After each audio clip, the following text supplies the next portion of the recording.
Okay, तो सी जी coefficient का आज अगला पार्ट स्टार्ट करेंगे, ठीक है। ये तीसरी क्लास हो गई तुम्हारी सी जी कोफिशिएंट की। अभी तक सी जी कोफिशिएंट्स के मेन क्वेश्चंस पर हम लोग नहीं आए हैं, केवल सी जी कोफिशिएंट्स को हम समझ रहे हैं कि सी जी कोफिशिएंट्स हम किस प्रकार से यूज़ कर सकते हैं, ठीक है।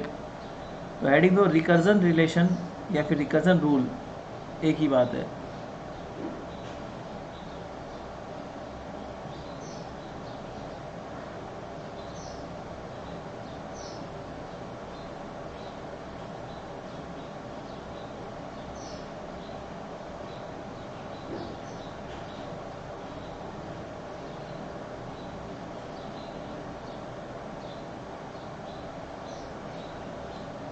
for CG coefficients, for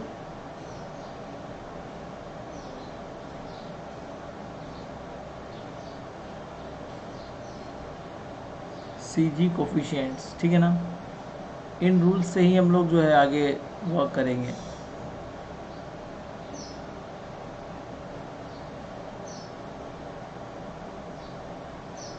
So we know the eigenstate of combined system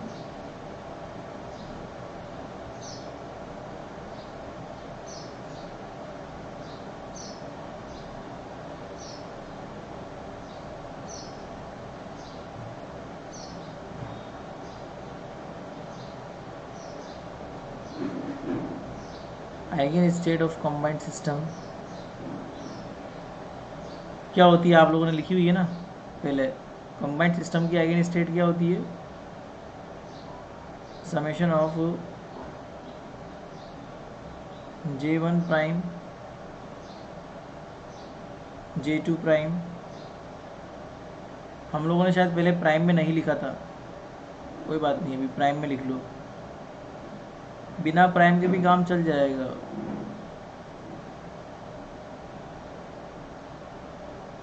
M1 prime M2 prime, तो ये नई स्टेट है तुम्हारी equation number 1। So in short equation 1 is shown as, मैंने आपसे कहा भी था कि शॉर्ट में हम इसको लिख सकते हैं क्योंकि J1 और J2 पर डिपेंडेंट नहीं होती मामला, केवल M1 M2 पर डिपेंडेंट होता है। तो इन शॉर्ट भी इसको लिख सकते हो आप, इन शॉर्ट।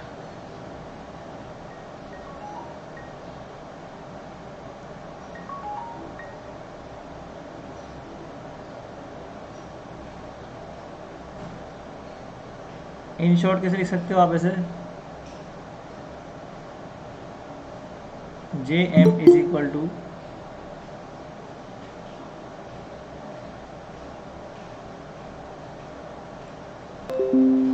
केवल M पर डिपेंडेंट मान लो,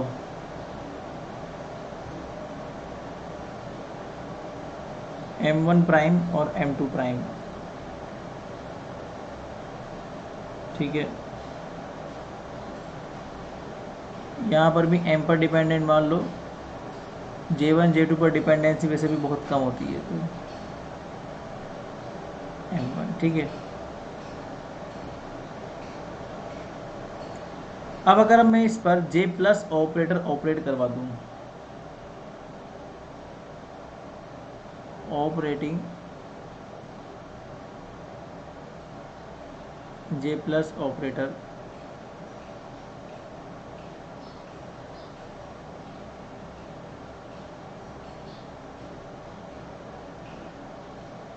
दोनों और करवा दो, तो क्या हो जाएगा?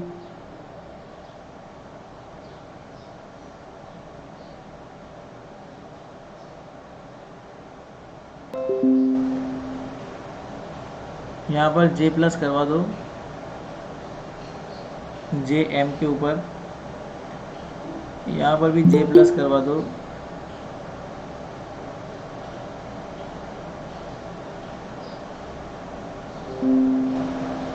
समेशन को एक बार छोड़ दो, M1 प्राइम M2 प्राइम के ऊपर। और ये तो वैसे भी दोनों ओर से बंद है, जब दोनों ओर से ही बंद होगा तो ऑपरेशन किसी भी स्टेट में नहीं होगा, है ना। ये कहलाता है क्लोजर रिलेशन, ये रिलेशन क्लोज कहलाता है, इसलिए इस पर हम ऑपरेशन नहीं कर सकते। आगे वाला खुला हुआ है ना एक तरफ से, तो वहाँ कर सकते हैं। अब J प्लस बराबर आपको पता ही है मैंने क्या लिखवाया था, दो पार्टिकल्स के लिए J1 J2 की फॉर्म में लिख सकते हैं।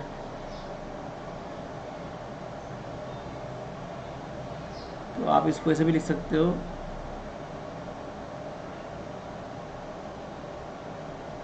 J1 प्लस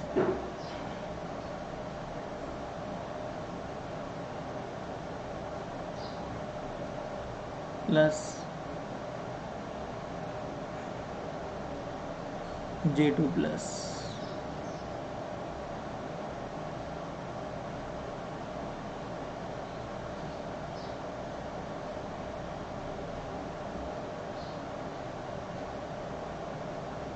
और ये हो जाएगा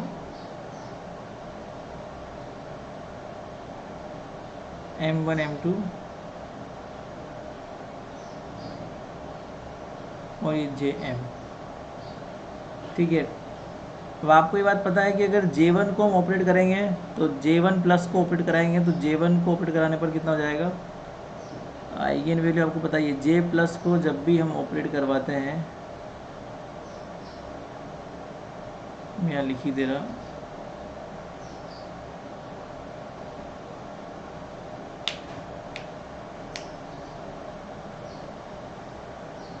जब भी J प्लस को ऑपरेट करवाया जाता है तो आइगन वैल्यू क्या आती है, एच कट अंडरवुड ये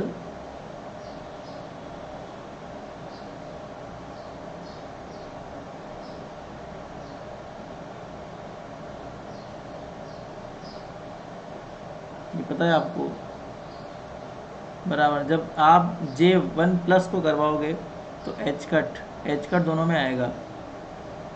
बट और हाँ, आइगन स्टेट तो रह गई, ये तो आइगन वैल्यू आ गई। आइगन वैल्यू आइगन स्टेट भी एक बढ़ जाती है ना, तो ये J है तो J की तो J रहेगी, बट M को एक बढ़ा दो क्योंकि ये राइजिंग ऑपरेटर है। एच कट M1 वाले में करवाएंगे तो कितना हो जाएगा, अंडरवुड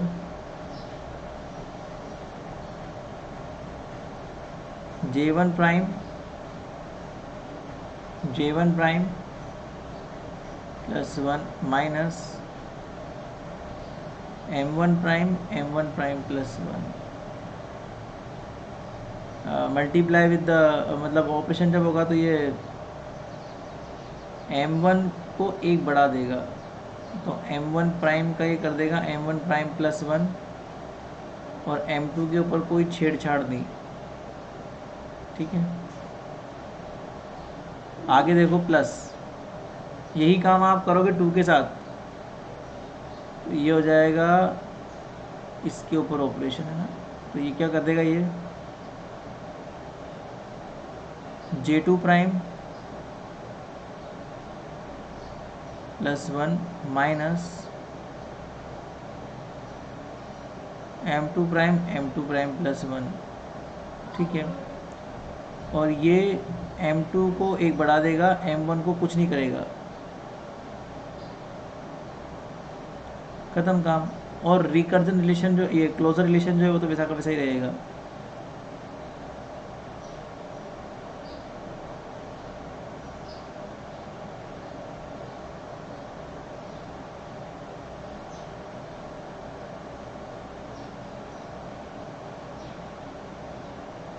ठीक है, अब अगर मैं M1 M2 ब्रा का मल्टीप्लाई कर दूँ दोनों ओर, मतलब ये तो काट दो, ये तो कोई दिक्कत नहीं है, एच कट से एच कट कट जाएगा।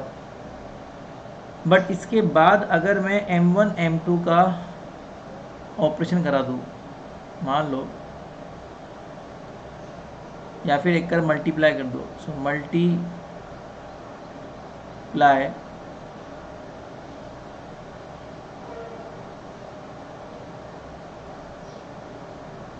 above equation with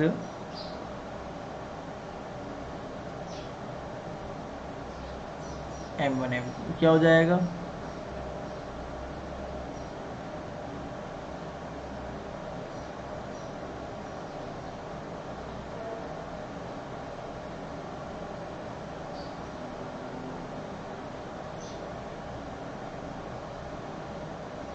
M1 M2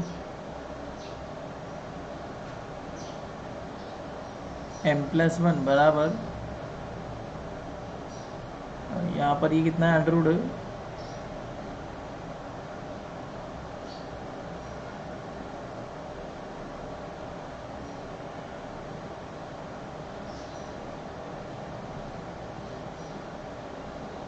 साथ में इसको भी तो करना पड़ेगा, तो इसमें कितना हो जाएगा, m1 m2 का आपने मल्टीप्लाई किया है और ये ऐसा कैसा ही है, m1 प्राइम प्लस 1 और m2 प्लस, अब इसकी बारी, तो अंडर रूट J2 प्राइम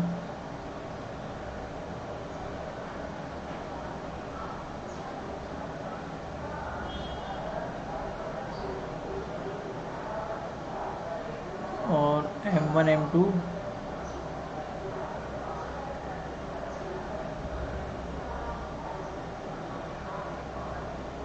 ये हो गया कंप्लीट। ठीक है, अब इसमें ऐसा होगा, देखो बच्चों ध्यान से समझना आप, हमारे पास ये है कि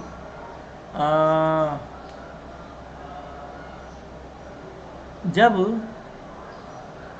m का वैल्यू इसके बराबर होगा और इसका वैल्यू इसके बराबर होगा तभी इसका वैल्यू बनाएगा, अदरवाइज 0 आ जाएगा, है ना। क्योंकि मैं इसको लिख सकता हूँ ना ऐसे, इसको मैं इन शॉर्ट ऐसे भी लिख सकता हूँ, जैसे इन शॉर्ट का मतलब ये हुआ कि यहाँ तो ऐसा कैसा लिख दो, इसमें कोई दिक्कत नहीं है, under root J+1 minus m+m+1 ये तो लिख दो।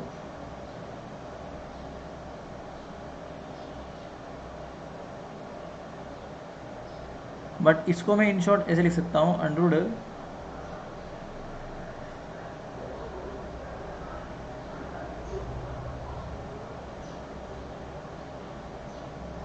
इसको मैं डेल्टा पोटेंशियल लिख सकता हूँ। डेल्टा मतलब m1 प्राइम प्लस 1 m2 और m2 प्राइम। इसका मतलब ये हुआ कि जब m1 प्राइम प्लस 1 के बराबर होगा और m2 प्राइम के बराबर होगा तभी इसकी वैल्यू बनाएगी, क्योंकि ये क्या बन जाएगा उस समय, नॉर्मलाइज्ड स्टेट बन जाएगी। नॉर्मलाइज्ड मतलब क्या होता है, जो ब्रा में लिखा हुआ है वही कैट में लिखा हो तो उसे नॉर्मलाइज्ड कहते हैं, और उस नॉर्मलाइज्ड की वैल्यू 1 होती है। तो ये 1 कब बनेगा, जब मैं इस तरह का काम करूँगा, ठीक है ना। मतलब कि m1 बराबर m1 प्राइम प्लस 1, m2 बराबर m2 प्राइम, तब होगा ये। इसी प्रकार यहाँ हो जाएगा अंडर रूट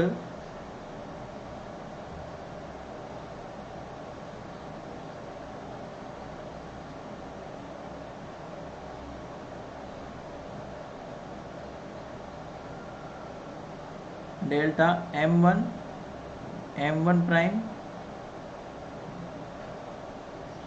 तो ये दो तरह के रिलेशन हो गए हमारे पास। तो ये बात आपको पता है कि for m1 is equal to m1 prime plus 1 और m2 is equal to m2 prime, जब ये होगा तभी जाके डेल्टा m1 प्राइम प्लस 1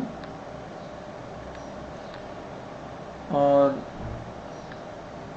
या फिर आप चाहो तो इनको अलग अलग भी लिख सकते हो ना। तुम्हें अगर इकट्ठा समझ नहीं आना तो इसको ऐसे भी लिख सकते हो, कोई इशू नहीं है ना।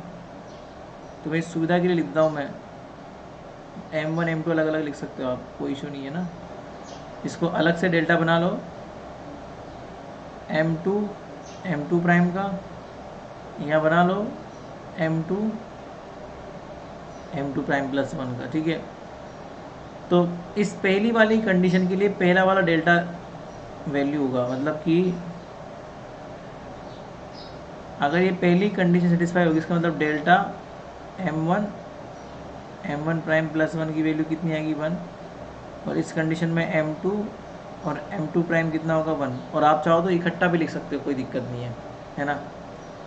दूसरी कंडीशन में ये होगा कि अगर m1 जो है m1 प्राइम के बराबर होगा तो डेल्टा m1 की वैल्यू 1 हो जाएगी, और m2 जो है वो m2 प्राइम प्लस 1 के बराबर होगा तो डेल्टा m2,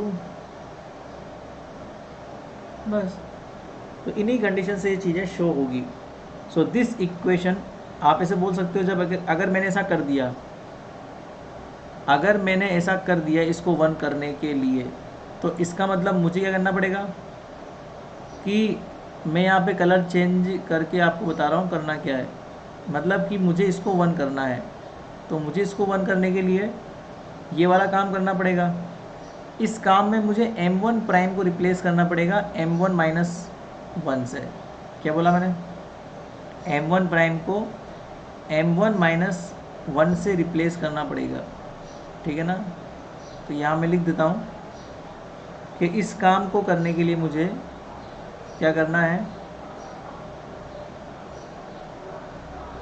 m1 प्राइम को m1 माइनस 1 से रिप्लेस करना है, तभी जाके इसकी वैल्यू 1 होगी, अदरवाइज 0 हो जाएगी। और m2 प्राइम को m2 के बराबर लाना है, तभी जाके इसकी वैल्यू 1 होगी, अदरवाइज 0 हो जाएगी। मतलब कि जहाँ जहाँ भी m2 लिखा हुआ है ना, इस वाली कंडीशन में, हालांकि लिखा हुआ तो कहीं नहीं है m2, बट फिर भी अगर कहीं लिखा हो तो m2 को मुझे क्या करना पड़ेगा, अरे हाँ एक चीज़ तो लिखना ही भूल गए अपन, ये वाला फैक्टर भी तो होगा कहीं ना कहीं। कहाँ गया वो फैक्टर, ये वाला, इसको तुम हर जगह लिखना भूल गए। तो m1 m2 j dash m dash, ये भी तो लिखो आप, कहीं ना कहीं लिखो ब्रैकेट के बाहर। इस फैक्टर को यहाँ भी लिखो, यहाँ लिखना भूल गए अपन लोग। और यहाँ भी आएगा वो लास्ट में ब्रैकेट के बाहर, ये ब्रैकेट बना लो यहाँ पे, इस ब्रैकेट के बाहर यहाँ आएगा वो m1 m2, ये वाला फैक्टर है ना। और यहाँ पर क्या करना है आपको, m1 बराबर m1 प्राइम करना है, और m2 प्राइम बराबर m2 माइनस 1, क्योंकि ये वाला यूज़ करना पड़ेगा ना आपको, m2 प्राइम बराबर m2 माइनस 1। तो ये सारी कंडीशन लगा दो, जितनी भी दिख रही है ना आपको बोर्ड पे, उन सब पे कंडीशन लगा दो। तो अब मेरे पास समीकरण क्या बन जाएगी,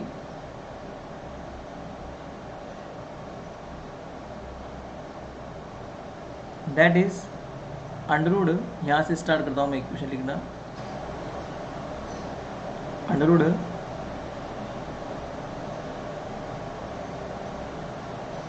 ये देखो यहाँ तो कोई चेंज नहीं है,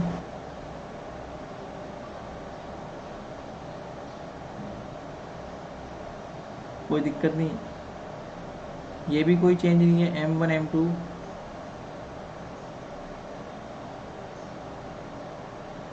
ये भी कोई चेंज नहीं, हमने सारे चेंज RHS में किए हैं। तो मैंने क्या किया, बराबर मैंने पहली बात तो J1 का तो कोई रोल है नहीं, J1 का कहीं से कहीं तक कोई रोल नहीं है, तो J1 को तो तुम छेड़ो मत, है ना, J1 को मत छेड़ो। तो J1 को हम J2 के बराबर ही लिखेंगे, कोई दिक्कत नहीं है।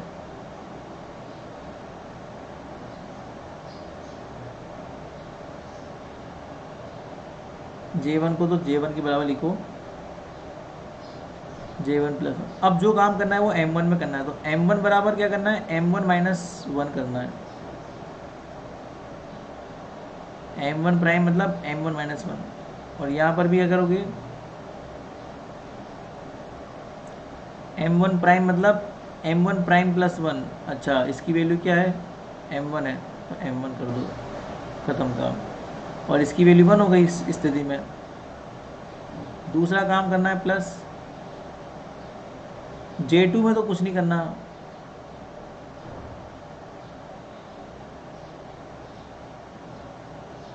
J2 को तो J2 प्लस 1 लिख दो, बट यहाँ M2 में करना पड़ेगा आपको। M2 बराबर M2 prime minus 1, sorry M2 prime बराबर M2 माइनस 1, और M2 प्राइम प्लस 1 मतलब M2।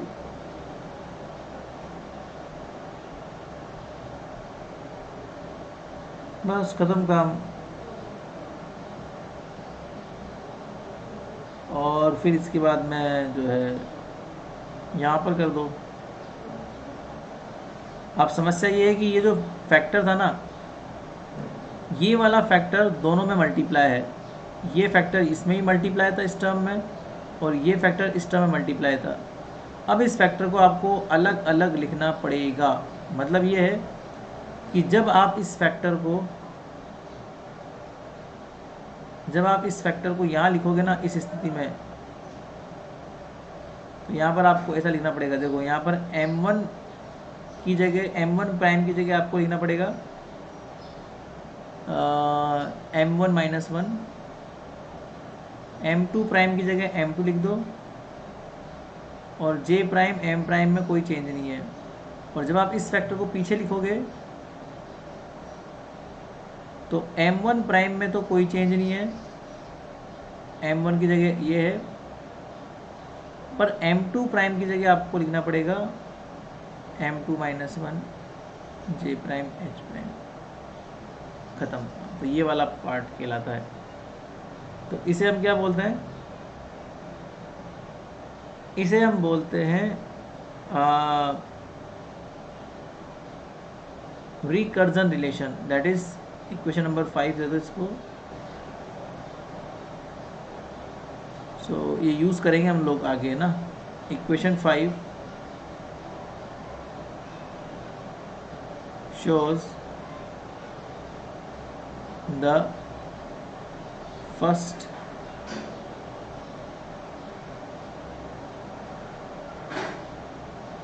recursion। अब यही सेम काम अगर आप j माइनस के साथ ऑपरेट करवा के लो, मान लो तुम लोगों ने क्या ऑपरेट करवा दिया, यहाँ पे j प्लस के साथ आप लोगों ने j माइनस करा दिया, तो यहाँ पर माइनस आ जाएगा, हर जगह माइनस आ जाएगा। माइनस आते कुछ चेंज होंगे ना, तो वो सब चेंज करने के बाद में फाइनली जो है वो क्या आएगा वो समझना। जहाँ जहाँ भी आप लोगों ने m लिखा हुआ है ना, वहाँ वहाँ माइनस m कर दो।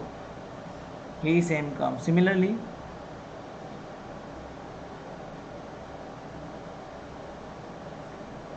For j minus operator,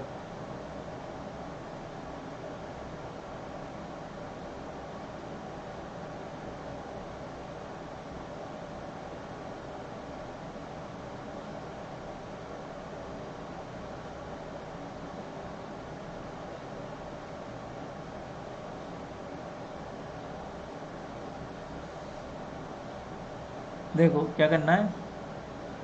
j minus के लिए आइगन वैल्यू में थोड़ा चेंज आता है, तो ये आपको जब करोगे ना तो ये आ जाएगा। देखो आगे तो कोई चेंज आता नहीं है, जो भी आता है पीछे आता है। वो पीछे क्या आएगा वो समझना। जहाँ जहाँ m लिखा हुआ है ना, वहाँ वहाँ आप लोग माइनस m कर देंगे। तो j इंटू जे plus 1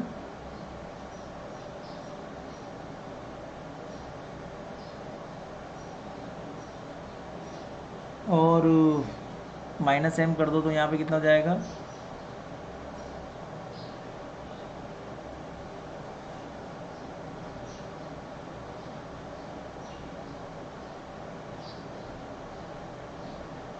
minus m into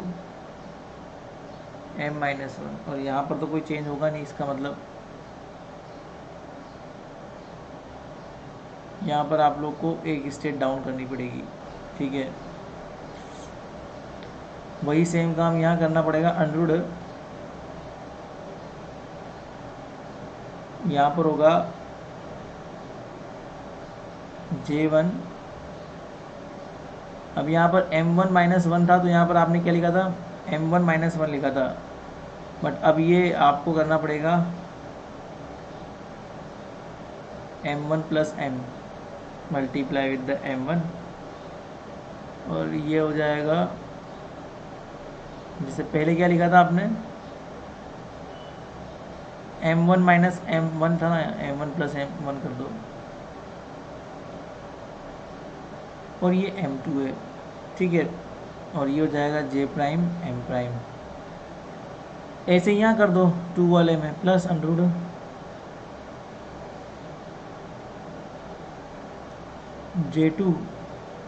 J2 plus 1 minus M2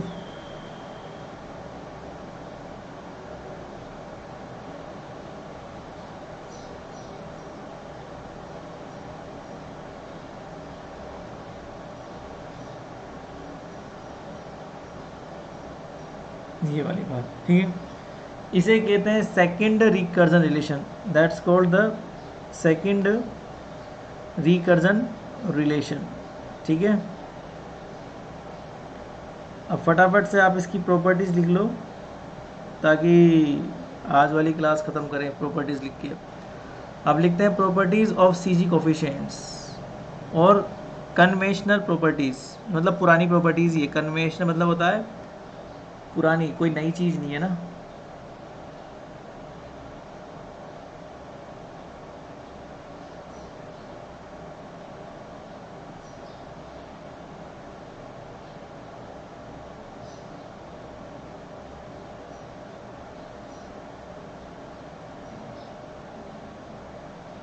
और कन्वेंशनल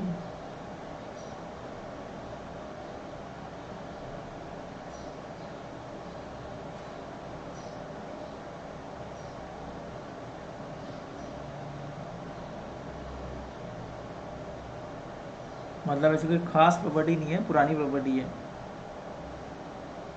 पहली property, all the coefficients of CG, all the CG coefficients, या फिर देखो all the coefficients, किसके coefficients of CG coefficient matrix, किसके coefficient, CG coefficient matrix के coefficient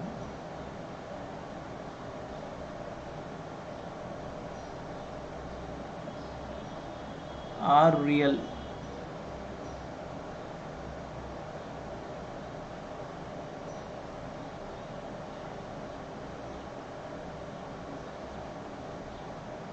दूसरा है addition of square of all element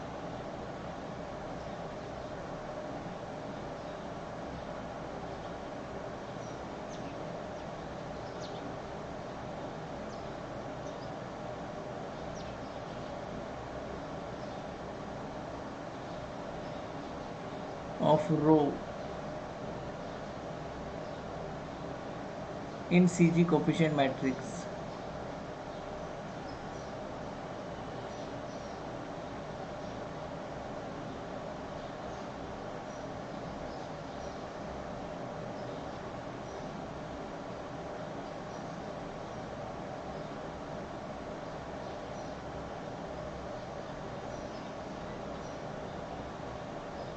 are always one।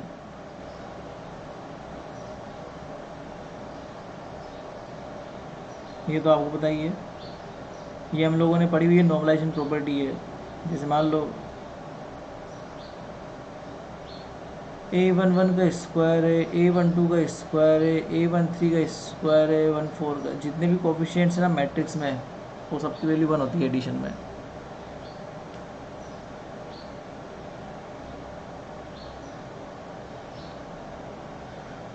ये सब रो वाले होते हैं। अगर कॉलम वाले देखोगे, रो मतलब होता है मैट्रिक्स जब बनती है ना तो ये होता है A11, A12, A13 and so on. Column में ऐसा होता है A11, A21, A31 and so on, ऐसा होता है। ऐसे ही कॉलम मैट्रिक्स में प्रॉपर्टी लग जाती है। Addition of square of all the elements of column, यही सेम प्रॉपर्टी है। Addition of square of all the elements of, यहाँ पर आ जाएगा कॉलम, रो की जगह कॉलम आ जाएगा, बाकी सब सेम है।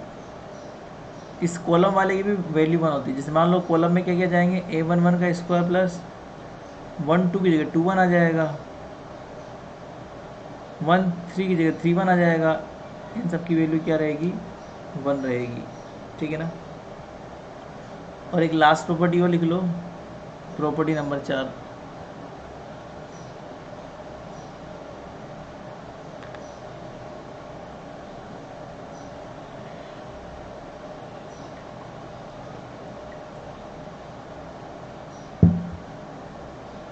for CG coefficient matrix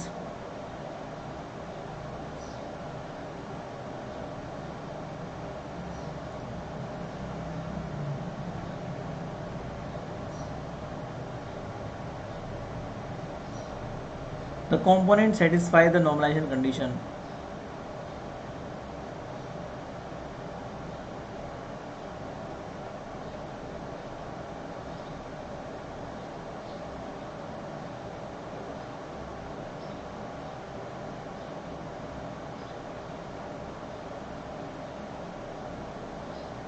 इसका मतलब ये हुआ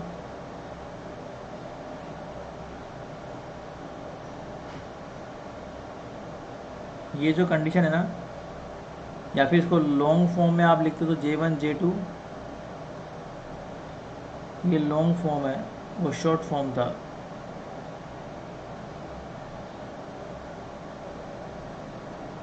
ये बराबर होता है J1 J2, क्योंकि M1 का मैक्सिमम वैल्यू J1 होता है और M2 का मैक्सिमम वैल्यू J2 होता है।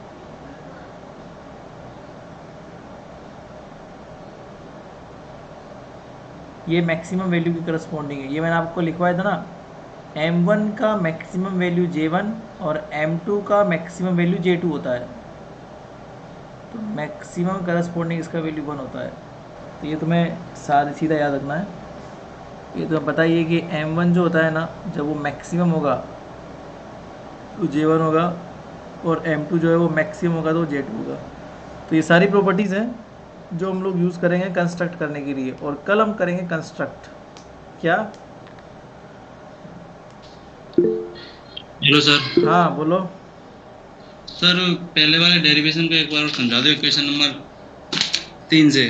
ओके, 2 से समझाओ सर, 2 से। 2 से समझना है। देखो यहाँ देखो मैंने क्या करा कि ये मैं जानता हूँ कि JM को हम ऐसे लिखते हैं, पहले लिखा था, और मैंने कहा था J1 J2 के ऊपर इफेक्ट नहीं पड़ता, M1 M2 के ऊपर इफेक्ट पड़ता है, इसलिए आप शॉर्ट फॉर्म में J1 J2 को हाइड कर सकते हो। मैंने हाइड कर दिया J1 J2 को। इसका मतलब ये नहीं कि J1 J2 है नहीं वहाँ पे, J1 J2 हैं, बट उनका इफेक्ट नहीं है। क्यों इफेक्ट नहीं है? क्योंकि जब लेडर ऑपरेटर लगाए जाते हैं तो लेडर ऑपरेटर जो होते हैं वो केवल M1 और M2 को चेंज करते हैं, M1 को बढ़ा देते हैं या घटा देते हैं, ऐसे ही M2 को बढ़ाते हैं घटाते हैं, इसलिए उसका ऊपर इफेक्ट दिखता है, J1 J2 पे इफेक्ट दिखता ही नहीं है, इसलिए मैंने शॉर्ट फॉर्म में उसको हाइड कर दिया। तो शॉर्ट फॉर्म में हम इसको ऐसे लिख सकते हैं हाइड करके। फिर जब J प्लस ऑपरेटर कर लगाया आपने, तो J प्लस ऑपरेटर लगाने के बाद में क्या किया, अब यहाँ पर 2 स्टेट है, पहले पार्टिकल की दूसरे पार्टिकल की, तो मैंने किसको चेंज करना है, तो मुझे चेंज करने के लिए J प्लस को 2 पार्ट में तोड़ना पड़ेगा, J1 प्लस पहले पार्टिकल का, J2 प्लस दूसरे पार्टिकल का। तो पहले पार्टिकल के लिए जब मैंने काम किया तो ये अलग काम हुआ, क्योंकि J प्लस बराबर J1 plus plus J2 plus होता है, ये बात हम लोग पहले डिस्कस कर चुके हैं। तो J1 प्लस के लिए पहला पार्टिकल है, J2 प्लस दूसरा पार्टिकल है। पहला दूसरा पार्टिकल में क्यों बोल रहा हूँ, क्योंकि हम लोग पढ़ रहे हैं CG कोफिशिएंट।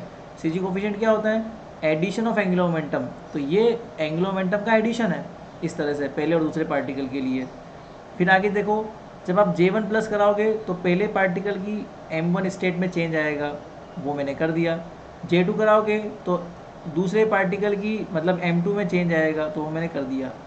जब आपने J प्लस को इस पर कराया ऑपरेट, तो ये आइगन वैल्यू होती है J प्लस की, और आइगन स्टेट में क्या हो गया, M में एक बढ़ोतरी हो गई, क्योंकि वो लेडर ऑपरेटर है। ऐसे ही जब आपने J1 प्लस को कराया तो M1 में चेंज आएगा, M2 पे कोई इफेक्ट नहीं होगा, इसलिए यहाँ पे J1 में आया और J2। अब देखो J1 क्यों आया यहाँ पे, क्योंकि मैंने आपसे कहा था ना कि उस स्टेट में J1 हाइड है, छुपा हुआ है, पर वो है। तो इसलिए जब आप इसको ऑपरेट कराओगे ना इसके ऊपर, तो इसका मतलब इसकी आइगन वैल्यू क्या हो जाएगी, J1 prime plus 1, M1 prime plus 1। क्यों? क्योंकि वो J1 पहले पार्टिकल का ऑपरेटर है, इसलिए पहले पार्टिकल की आइगन स्टेट है ये, और चेंज भी किस में करेगा, वो पहले पार्टिकल में, M2 को कोई चेंज नहीं करेगा। सिमिलर काम M2 में हो जाएगा।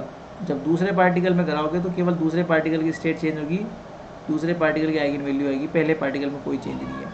और ये चल ही रहा है पीछे, कोई दिक्कत ही नहीं है, इसको तो चलने दो ऐसे कैसे है ना। फिर आगे चलो, फिर मैंने मल्टीप्लाई किया, M1 M2 का मल्टीप्लाई किया, तो यहाँ पर भी M1 M2 का मल्टीप्लाई कर दो तो ये आ जाएगा, यहाँ पर भी M1 M2 का मल्टीप्लाई कर दो तो ये आ जाएगा, ठीक है। और यहाँ पर करो मल्टीप्लाई M1 M2 का तो ये आ जाएगा।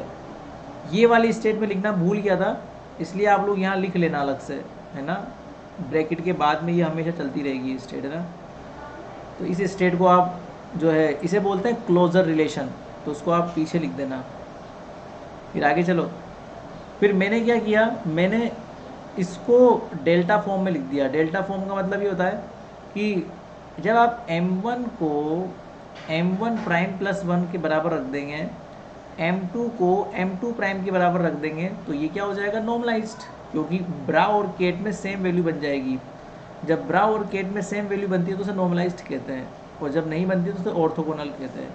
तो यहाँ पर सेम वैल्यू बन जाएगी, इसलिए ये 1 हो जाएगा। और इस चीज़ को डेल्टा फंक्शन की फॉर्म में लिख सकते हैं, क्योंकि डेल्टा फंक्शन वैसे ही शो होता है कि डेल्टा फंक्शन का वैल्यू जो होता है ना, वो या तो 1 होता है 0 होता है, जिस प्रकार से नॉर्मलाइज्ड होता है। तो वैसे मैंने लिख दिया। तो यहाँ पर m1 प्राइम प्लस वन का अलग डेल्टा फंक्शन है, m2 प्राइम का अलग बना दिया। इसकी वैल्यू 1 तभी होगी जब हम लोग इस वाले फैक्टर को इस वाले फैक्टर के बराबर रख देंगे, जैसे कि नॉर्मलाइज्ड में होता है। वही सेम काम पीछे किया मैंने, पीछे इन द सेंस यहाँ पर देखो m1 m2 m1 prime m2 prime plus one, तो वही मैंने कर दिया। m1 m2 m1 का m1 प्राइम से किया, तो ये डेल्टा m1 प्राइम, m2 का m2 प्राइम प्लस वन से किया, तो डेल्टा m2 प्राइम। अब मुझे इन डेल्टा की वैल्यू को 1 करना है, मजबूरी है मेरी 1 करना, क्योंकि 1 के अलावा कोई वैल्यू रखता ही नहीं है ये। अगर रखेगा तो 0 रहेगा और कोई मतलब का नहीं है 0। और 1 रखने के लिए मुझे क्या करना है, मुझे m1 को m1 प्राइम प्लस वन के बराबर रखना है, तभी ये 1 होगा। m2 को m2 प्राइम के बराबर रखना है, तभी ये 1 होगा। m1 बराबर m1 प्राइम का मतलब ये होता है कि m1 प्राइम बराबर m1 माइनस वन, एक ही बात है। m1 को m1 प्राइम प्लस वन के बराबर रखना मतलब m1 प्राइम को m1 माइनस वन के बराबर रख देना, तो एक ही बात है। तो वो जब बराबर कर दोगे तो डेल्टा का वैल्यू कितना हो जाएगा, 1 हो जाएगा, ठीक है ना। और ऐसे ही m2 को m2 प्राइम के बराबर रख दो तो डेल्टा का वैल्यू कितना हो जाएगा, 1 हो जाएगा। और सिमिलर काम है। ऐसे यहाँ देख लो, मैंने यहाँ येलो कलर में इसलिए लिखा ताकि तुम्हें समझ में आ जाए कि मैं कहाँ पर क्या चेंज करने वाला हूँ। तो मैं इस स्टेप में ये चेंज करने वाला हूँ, पहली स्टेप में, इस वाली स्टेप में, कि मैं m1 प्राइम को m1 माइनस वन के बराबर रखूँगा और m2 प्राइम को m2 के बराबर रखूँगा। और मैं दूसरी स्टेप में चेंज करने वाला हूँ कि मैं m1 प्राइम को m1 के बराबर रखूँगा और m2 प्राइम को m2 माइनस वन के बराबर रखूँगा। तो मैंने वही काम किया, तब जाके ये डेल्टा फंक्शन जो है ना, ये किसके बराबर हो गए, 1 के बराबर। और ये जो क्लोजर रिलेशन है ये चल ही रहा है ब्रैकेट के बाद। अब ये ब्रैकेट के बाद नहा रह के अंदर आ जाएगा और अंदर इसके साथ मल्टीप्लाई में हो जाएगा। क्यों? क्योंकि अब हम लोग m1 प्राइम m2 प्राइम नहीं लिखने वाले, हम m1 प्राइम को m2 प्राइम को m1 और m2 की फॉर्म में लिखने वाले हैं। तो मैंने वही काम किया, इसको अंदर ले लिया और पहली स्टेप में क्या किया, m1 प्राइम बराबर m1 माइनस वन रख दिया इस वाले क्लोजर रिलेशन में और m2 को चेंज नहीं किया। दूसरे वाले में जब मल्टीप्लाई किया तो दूसरे वाले में काम अलग हो गया। दूसरे वाले में m1 को चेंज नहीं किया बट m2 प्राइम को m2 माइनस वन के बराबर रख दिया, तो रिकर्जन रिलेशन वो हो गया, ख़त्म काम, दैट्स इट। बस यही तुम्हारा रिकर्जन रिलेशन है। और ये किसके लिए है, ये है j प्लस के लिए। और सिमिलरली कर देना j माइनस के लिए, उसको सॉल्व नहीं करेंगे, बस ऐसे ही डायरेक्टली पुट कर दो बस। तो J1 प्राइम का आप लोगों ने सीधा ही पुट कर दिया। ये मैंने इसलिए करवाया है, ये एग्ज़ाम में नहीं आता, बट ये समझोगे तब जाके CG कोफिशिएंट आपको थोड़े क्लियर हो पाएंगे आगे जाके, क्योंकि कल से हमें CG कोफिशिएंट पढ़ना है, CG कोफिशिएंट की मैट्रिक्स बनानी है और वो मैट्रिक्स इन ही रिलेशन से मिलके बनेगी। ये जो रिलेशन आपने पढ़े ना, इन रिलेशन का यूज़ आएगा कल मैट्रिक्स में, इसलिए इसको एक बार रिवाइज़ करके आना कि हम लोग कैसे कैसे करते हैं, क्या करते हैं। और अगर छूट गया हो तो यूट्यूब पर देखना, मैं यूट्यूब पर डाल दूंगा इस वीडियो को, है ना। तो ये रिलेशन था रिकर्जन, और ये उसकी प्रॉपर्टीज़ है। प्रॉपर्टीज़ तो खास ध्यान रखने वाली नहीं है, मेन चीज़ तो आगे आएगी। अभी तक तो इतना कुछ खास है नहीं, ठीक है ना। चलो फिर कल मिलते हैं, मैं तुम्हारी अटेंडेंस ले लूँ।